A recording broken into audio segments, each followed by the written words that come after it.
This morning, the fight over who represents Utah in Washington is back in court this morning. On Thursday, a judge heard arguments about Utah's new proposed congressional maps and whether one drawn by the Republican-controlled legislature is actually fair to voters. Yeah, a lot of back and forth with this issue. This morning, the legislature will have its opportunity to defend itself. News specialist Brian Carlson is live outside Matheson Courthouse downtown Salt Lake City. Brian, what are we expecting today? Well, Lloyd and Tam, we're expecting Utah to lay out its arguments for why its maps are legal and should be adopted. All of that was in question here yesterday before a judge. We heard from a political scientist who testified that the proposed maps drawn up by the state unfairly favor the Republican Party.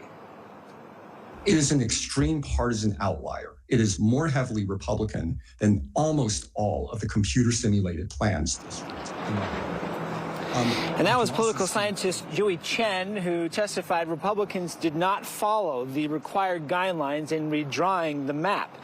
The legislature drew the new map this month after a judge threw out the current one following a lawsuit from a group of voters. The current map was criticized for splitting Salt Lake County into 4 congressional districts.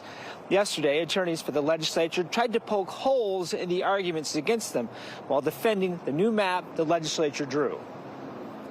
Salt Lake County must be split in any Utah congressional districting plan, must it? Yes. It's the only county that must be split because of its population size? Yes. So yesterday, the arguments focused on that from the plaintiff who opposed the state legislature. Today, we'll hear from attorneys representing the legislature defending the use of the new maps. Live here downtown, Brian Carlson, KSL 5 News. Back to you. All right, we will continue to follow this. Thank you, Brian.